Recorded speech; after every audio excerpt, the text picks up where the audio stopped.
I'm glad these conversations are going on. Welcome to our luncheon. You heard all about us aligning our mission with our meals. When you're leaving the tent, to your left are going to be the bins for composting. You heard all about our veterans composting. And we're going to leave you time after our keynote speaker to have more conversation at the luncheon tables. And we would be welcoming you back in the auditorium for a start time of 1:15. To introduce our keynote speaker, I bring to the stage, and actually you're going to have to come around this way because the stairs happen to be on the other side. Or maybe, oh, you guys are both tall enough. I have to do that, excuse me. To introduce our keynote speaker, I bring to the stage Professor Lisa Benton-Short, who has been our academic director and gave birth to the very popular, most popular sustainability minor here at George Washington University.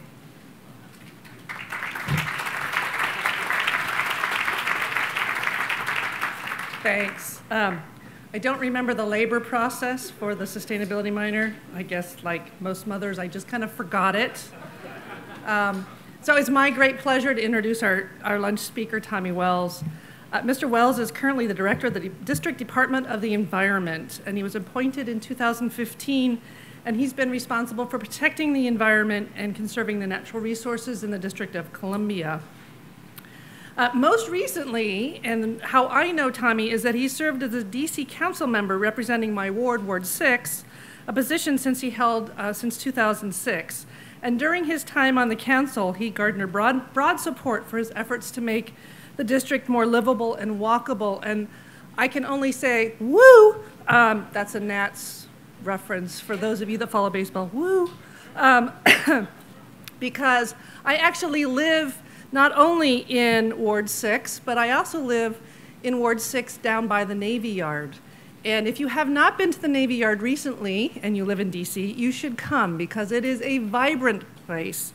It is full of activities and boardwalks and waterfront restaurants and Friday night concerts. And it has become a vibrant, walkable, up-and-coming neighborhood that got profiled by the Washington Post the other week. And I was so glad to see housing values increasing so significantly since I moved in. So really, come on down to the Yards Park, walk the boardwalk, grab a meal before you go over the Nats game. It's just a tremendous up-and-coming neighborhood, and it's that kind of leadership in DC that is making the city so much more interesting and more sustainable. And Tommy, in particular, has been known for his neighborhood-focused development, and he's championed efforts to ensure availability of public transit, including the construction of new streetcar lines and the expansion of the DC Circulator, something I like to take for it's only $1. It's great. And as chairs the DC Council Committee on Transportation and the Environment, he worked to double the city's capital bike share program. And if you haven't noticed the bike shares around here, they keep kind of reproducing like rabbits. It's truly amazing. Not only as that weren't enough, in 2009, Tommy crafted the Anacostia River Cleanup and Protection Act, which created, we don't call them taxes, we call them bag fees, the 5-cent fee on disposable bags. And for months, if you were in DC, a lot of the stores and grocery stores were giving away reusable bags. It was great. It was awareness and a tremendously good educational campaign. And it really prompted thousands of district residents to curb their use of plastic bags and instead opt for these reusable green alternatives. And results have shown a 75% decrease in disposable bags into the river. Which, if you've been in DC for any amount of time, the amount of plastics floating in the river was, at one time, almost impossible to find the water for the bags, and now the river's substantially cleaner.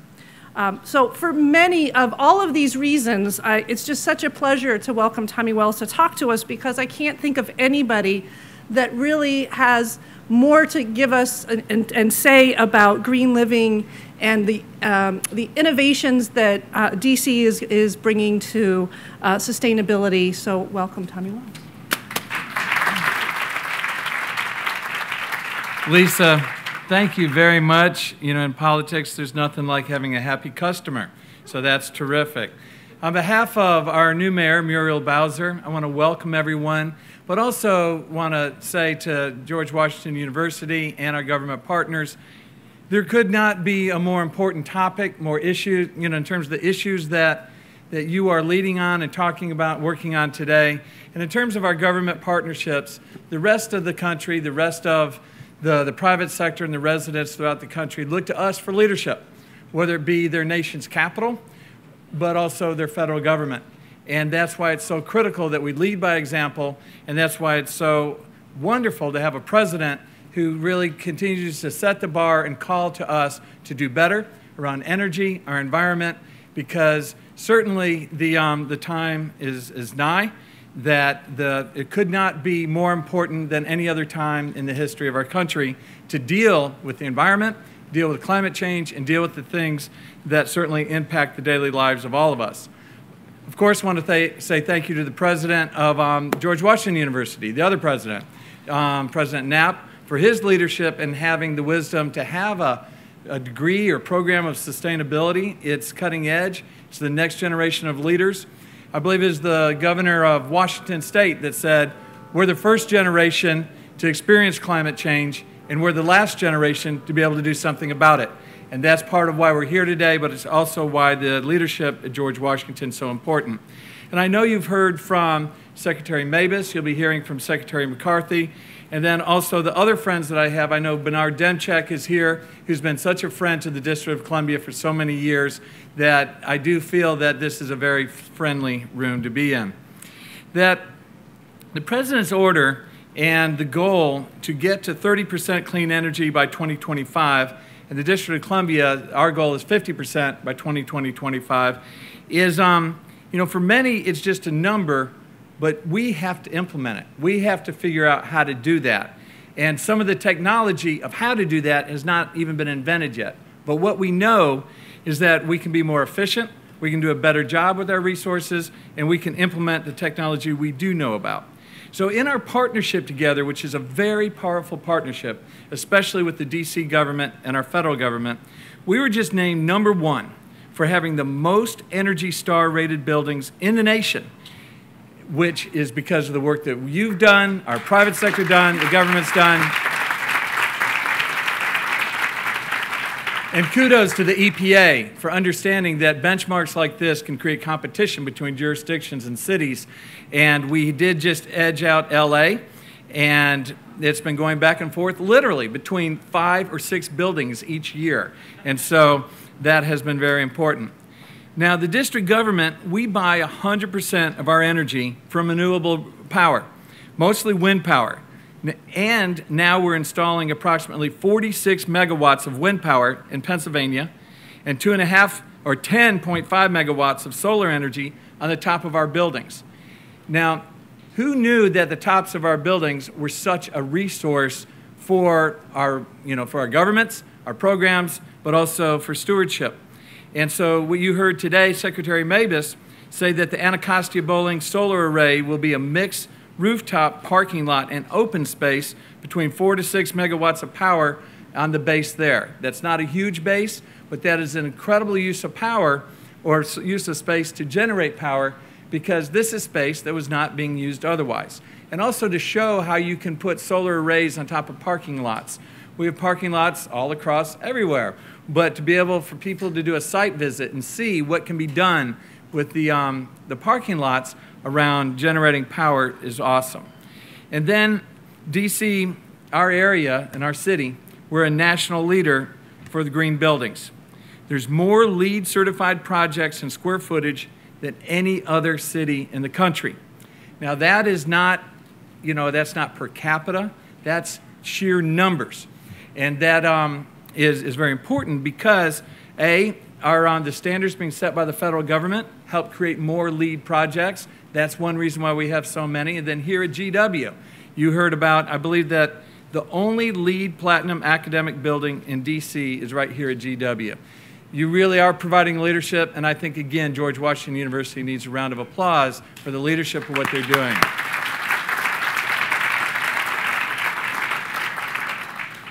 We have 6 universities here, and the competition between universities can be extraordinary and being able to take a substantial amount of land, property, and support the district to make a difference.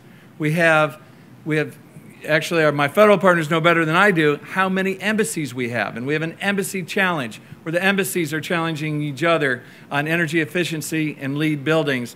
And it's making a difference, but it's also making a difference in relationship to their own countries, working together, learning best practices here in the District of Columbia. This partnership could not be more important for what we're experiencing.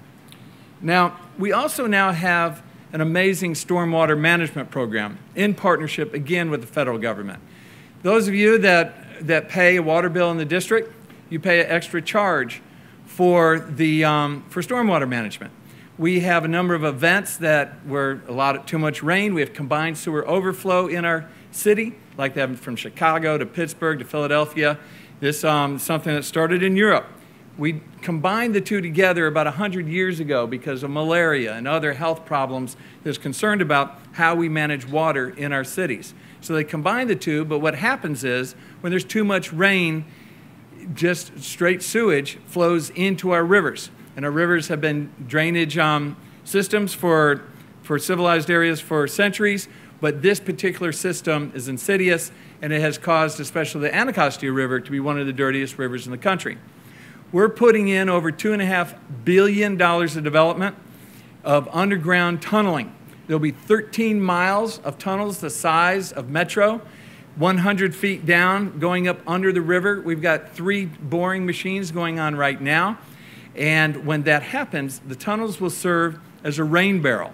And essentially, when there's too much rain for the system to handle, they go into the tunnels, the rain is held there, and then when the rain events subsist, then eventually that water is fed back into the largest wastewater treatment system in the world at Blue Plains, and that water will be treated, and 98% of all rain events in the combined sewer overflow area will be treated, which will really have one of the highest level of clean water going back in to the Anacostia than any other city in the country.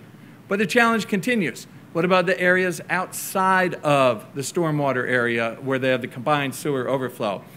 Combined sewer overflows in the old city.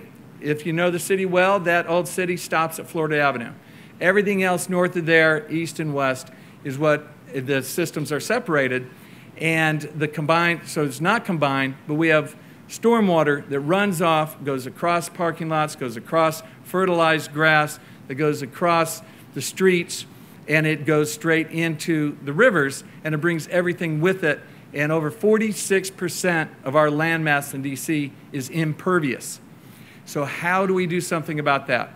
That will cost between $7 to $8 billion for the district to rectify, to create sponges on top of the ground so that, frankly, so that the water's treated through the ground rather than going straight to the river. Now, we have one of the strongest U.S. green building codes, which the federal government follows with us here now as well, in the country. The ABA just noted that our law is a model for the nation. And what that means is that for every storm event for a new building, and if you've seen all the cranes, you know there's a lot of new buildings, that they have to capture per square foot 1.2 inches of rainwater for every rain event. And if they can't do it, we have the first in the nation online trading system where if somebody can capture more, they can take those credits, put it essentially on our government Craigslist, and someone that can't meet the number can buy those from those other folks. And thank you. And then, as you know, a lot of our rivers don't know political boundaries, and so we're working with Maryland, which has 80% of the watershed of the Anacostia River, to talk about can we do stormwater credit trading between the jurisdictions. And again, it's the district leading the country with the help of our partners to figure out how we manage stormwater in this world.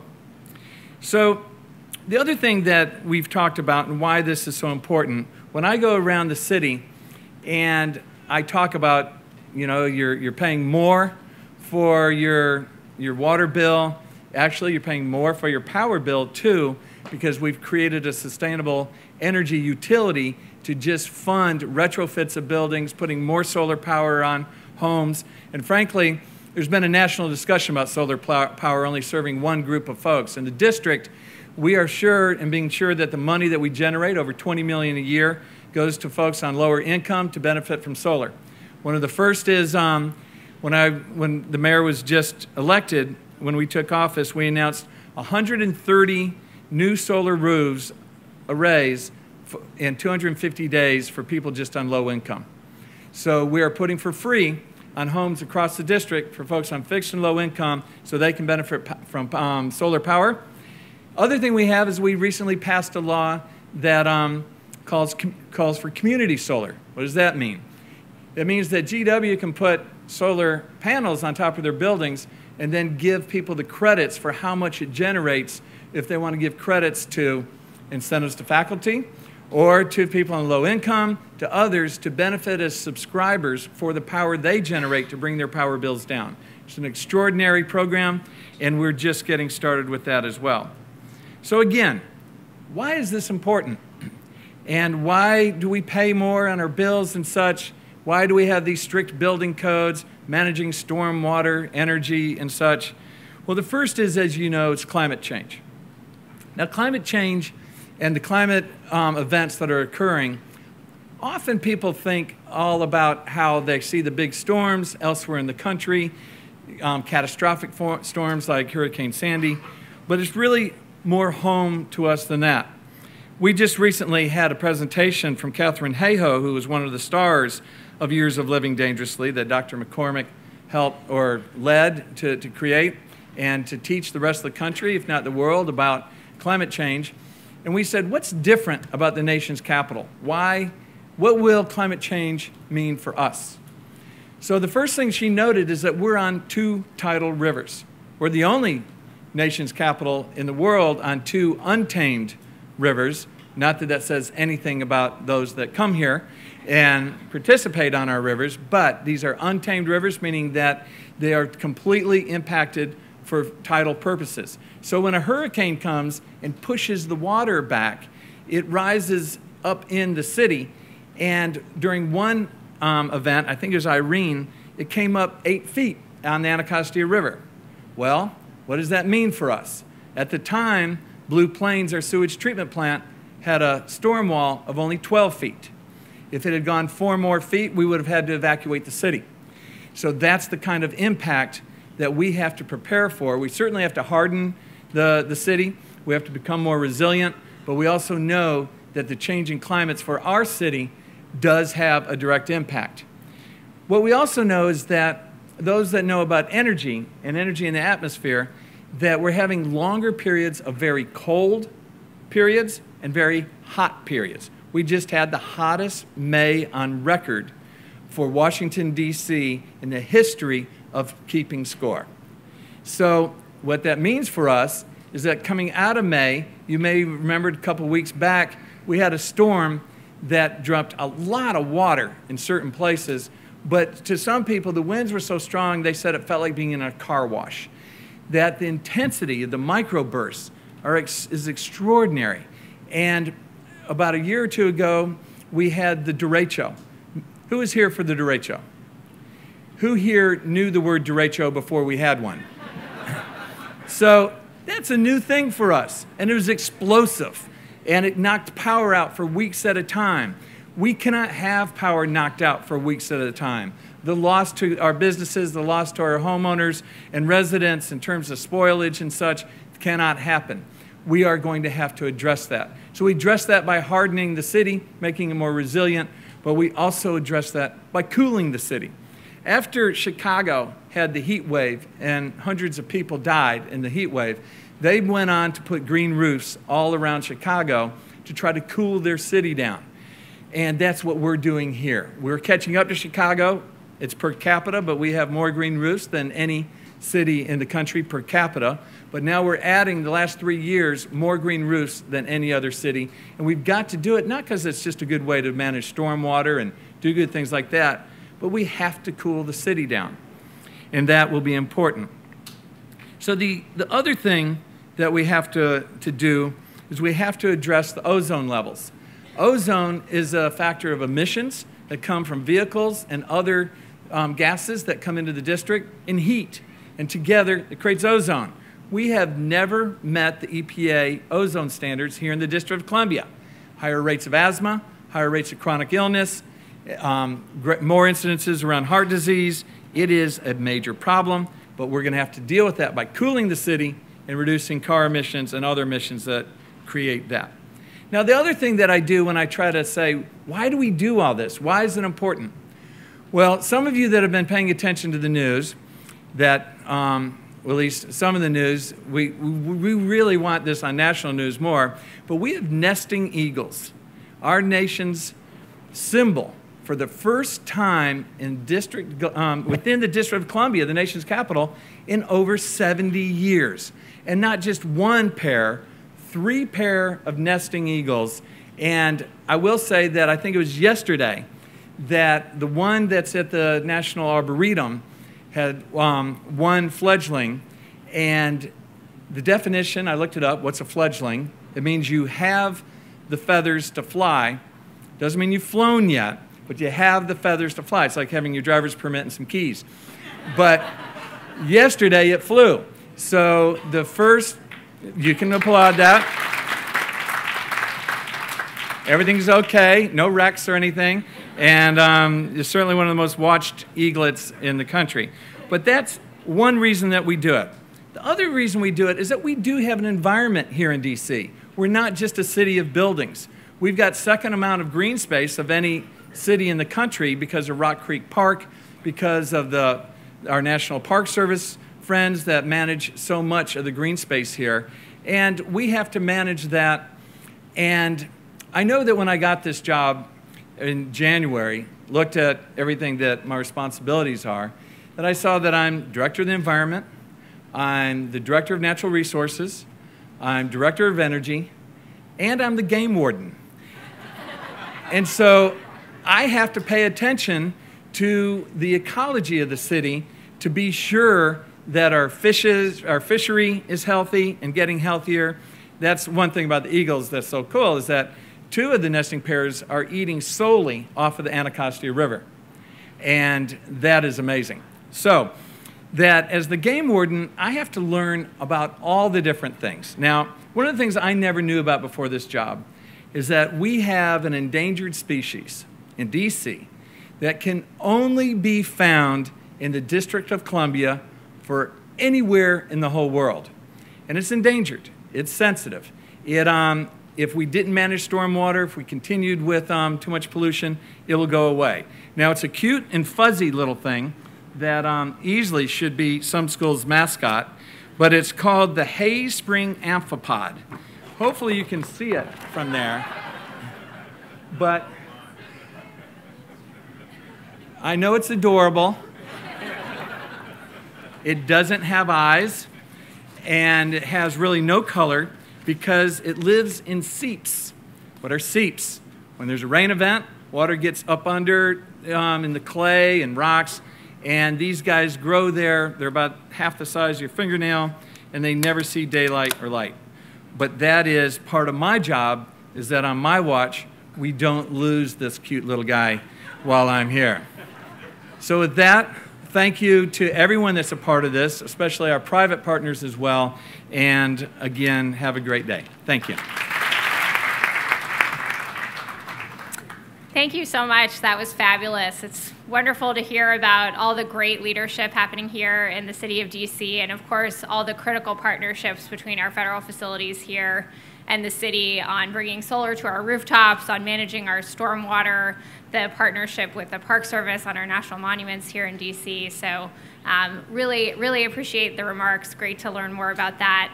I'm not sure we're going to take you up on making that our new GreenGov mascot, but I appreciate the offer. So we have a few more minutes here, so please continue enjoying the fabulous lunch we have and the conversation, and we'll see you back across the street for a prompt start at 1:15. So thank you.